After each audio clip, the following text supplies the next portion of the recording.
listening to the Blue Jay Breakdown.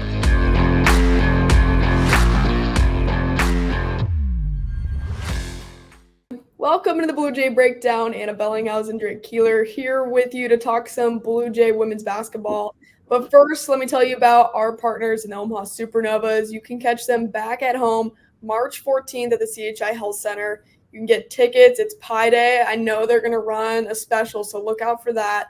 Supernovas.com. Get your tickets. It'll be a fun matchup against the Atlanta Vibe.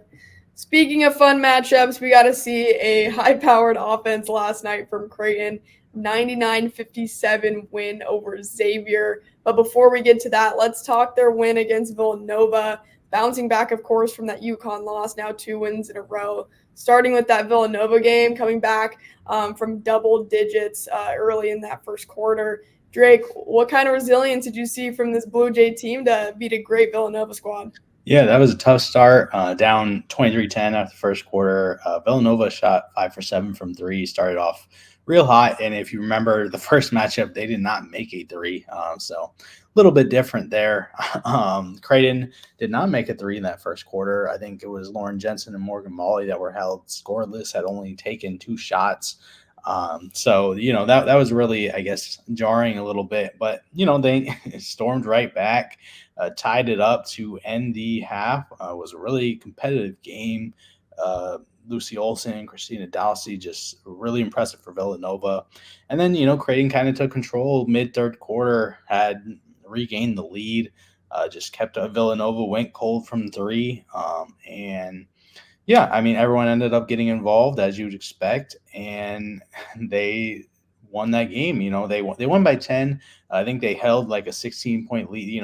They had that one in control down the stretch. So really impressive bounce back, and just they're back to doing what they do.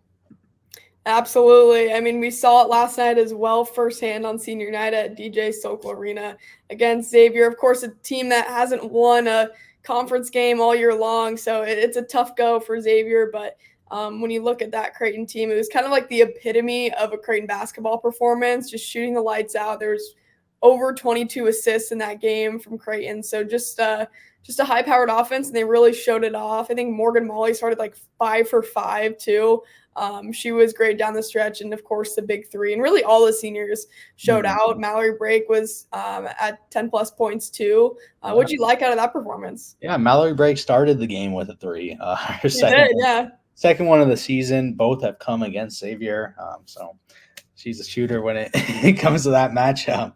But obviously the 5 seniors in the starting lineup plus Jamie Moran off the bench, they all did well. Obviously, it's what you expect against a team like Xavier, coming up on their second probably winless conference season in a row. But yeah, I mean they fought with them for 2.5 quarters almost. So credit to that fight.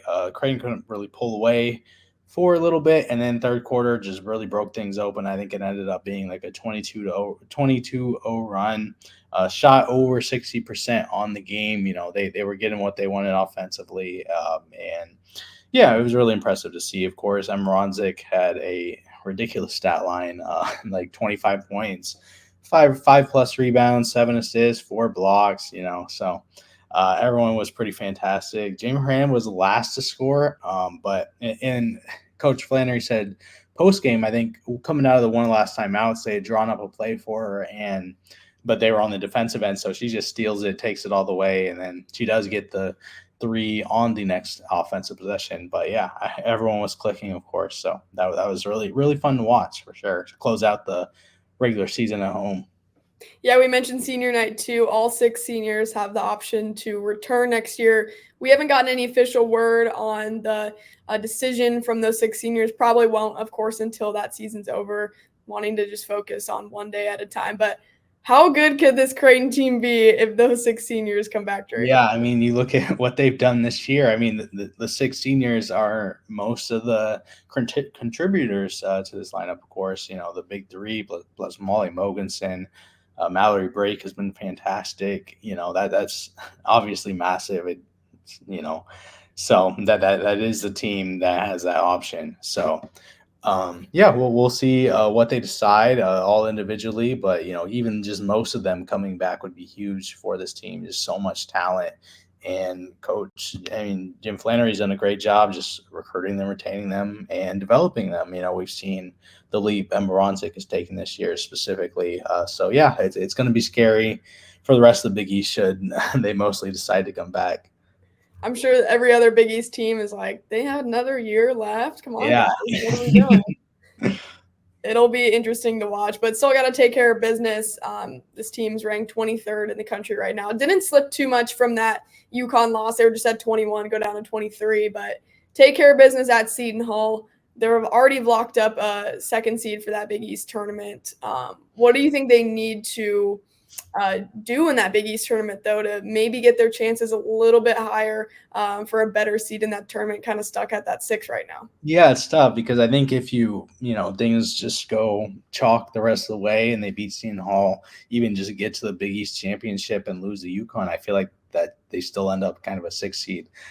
So that Seton Hall game, I'm not gonna, obviously you kind of expect Creighton to take care of business, but I'm not gonna sleep on it, too much. They won by just like 9 points, 10 points. That first matchup was a weird fourth quarter where Creighton went totally cold offensively and still hung on. So that's going to be interesting to watch on the road to close the season. But should they win that one, I think the focus is, going to be the expectation is going to be getting back to the Big East championship. Obviously, a team like Marquette, if I don't know if they're actually set for a matchup with them, but those teams, Villanova as well, near the top of the Big East, can give them a challenge should they meet.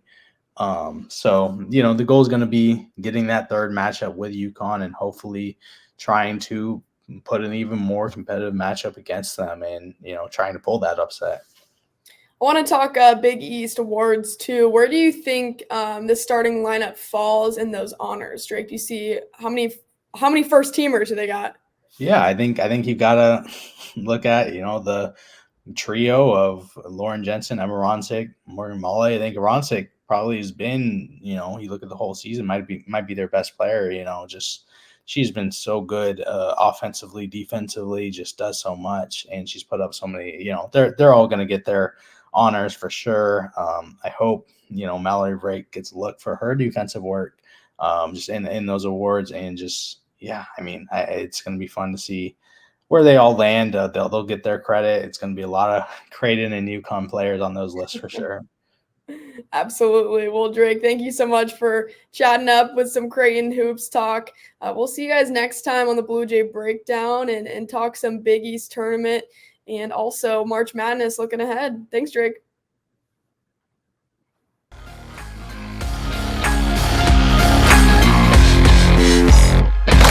A Hurrdat Sports Network production.